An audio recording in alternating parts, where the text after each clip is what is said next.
Holy Lord, may the words of my mouth and the meditations upon all of our hearts be worthy in your sight and in keeping with the teachings of your Son, Jesus Christ, our rock and our Redeemer. Amen. One of my most favorite Christmas songs. I don't have any Christmas songs. I don't have any famous Christmas songs. Anyway, one of my most favorite Christmas songs is one that we do not sing in church.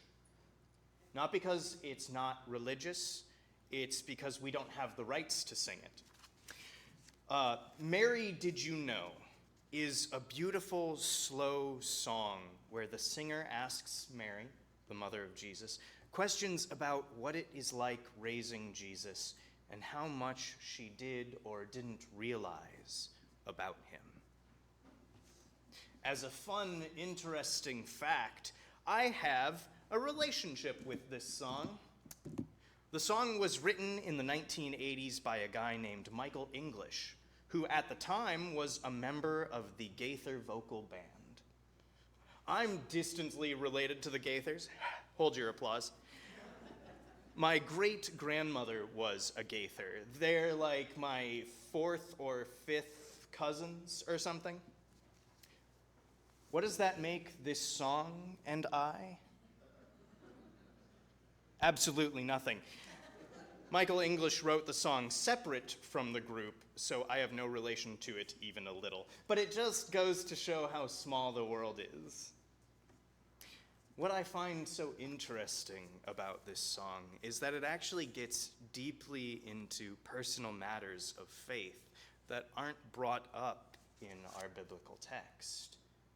We never get the sense of what Mary feels about any of this. We never get to hear her inner thoughts in these moments. What we get from the story is her response, her reactions to her pregnancy, and what it means to her and her faith. Mary is traditionally held up as the ideal faithful woman.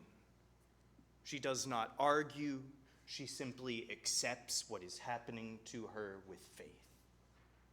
And in recent years, people have actually fought against this view because it's not a healthy way to view faith in people's lives.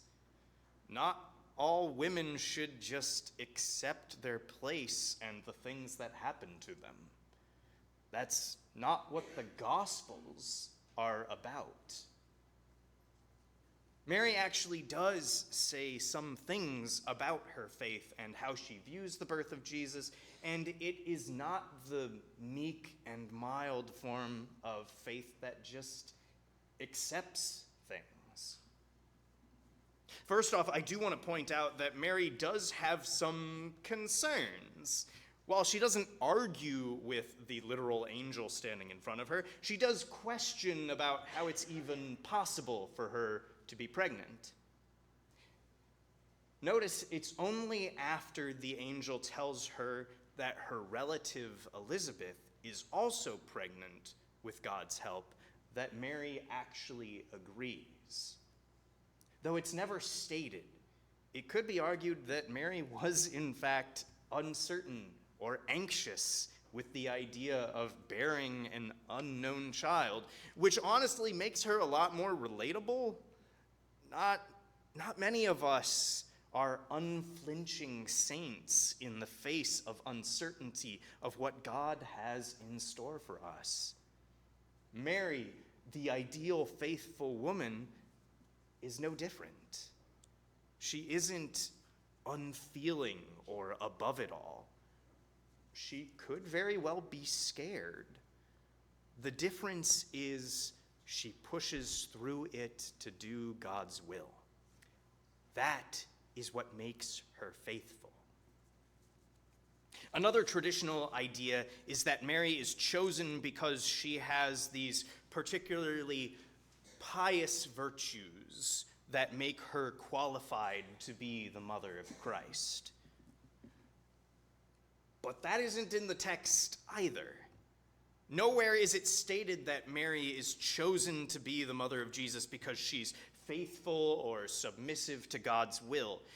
What Gabriel says is that Mary found favor with God. We don't know why. It remains a mystery as to why God chose Mary. And sometimes God's actions feel like that in our lives. God's call can feel overwhelming and take us into unknown and scary places, and we may not always feel equipped to handle it. If we assume that Mary was unflappable, we feel like we're not good enough in comparison.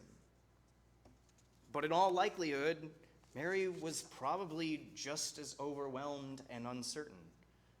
We just don't get the chance to see it. Her faith in God is shown when she takes it on anyway, trusting for God's care and guidance in the face of uncertainty. But none of this tells us what Mary thought. It's all speculation. There's only one part of the gospel where we truly find out what Mary felt from her own words, and that's in her song, the Magnificat. In it, she expresses not only her own joy, but her faith in what God will do through her. She connects what is being done with what has been done for Israel in the past. According to the text, she sees her pregnancy as a continuation of what God has always done, which is to flip the script. She sees God has made the proud and the wealthy humble in the past and has lifted up the oppressed and the needy. Much like the prophets of her faith, she sees God as a God of justice and mercy. Not in the sense of law and order, but as Isaiah puts it, every valley shall be lifted up, and every mountain and hill be made low. The uneven ground shall become level, and the rough places a plain. Then the glory of the Lord shall be revealed, and all flesh shall see it together, for the mouth of the Lord has spoken. Mary doesn't exactly know how, but she sees that God will make all things new and equal. As far as the song goes, she may have known that the blind will see, the deaf will hear, and the lame will leap, and the dumb will speak. After all, that's a prediction that's directly from Isaiah himself.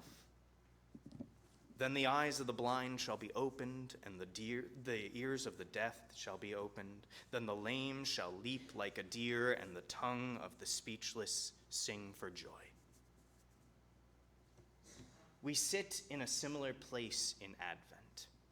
We know the promises of God that we've heard from those who have come before us, but we don't know exactly how it will be accomplished. We may be called by God to go places that we don't feel qualified to go. We may look on the saints of the past and feel like we lack their faith and certainty. But faith is not certainty. Faith is believing in things unseen. Faith is not knowing how it's going to get there, but to trust that God will fulfill God's promises in the end. We may be a lot more like Mary than we think. We tend to imagine Mary as this strong, ultra-faithful young woman, gifted with all the faith and willingness to answer God's call. But it's my opinion that God does not call the qualified. God qualifies the called. from Moses feeling that he is slow in speech and slow of tongue, to Jeremiah feeling that he's too young, to Peter being too hot-headed, God sometimes calls us not because we have the qualities that God needs already. God calls us because God knows what we can become as well. We may not always feel that we have the ability to do what God calls us to do or to be. We don't have enough time, enough energy, enough experience, enough qualifications. Yet, God calls us not because we have them right then. It's because God is calling us to be more. It is looking at God's promises and trusting that when God calls you, that God will make you what God needs you to be. Not because you are already qualified for the calling, but because God lowers the proud and lifts up the lowly. It is as Gabriel said to Mary, for nothing will be impossible with God. Amen.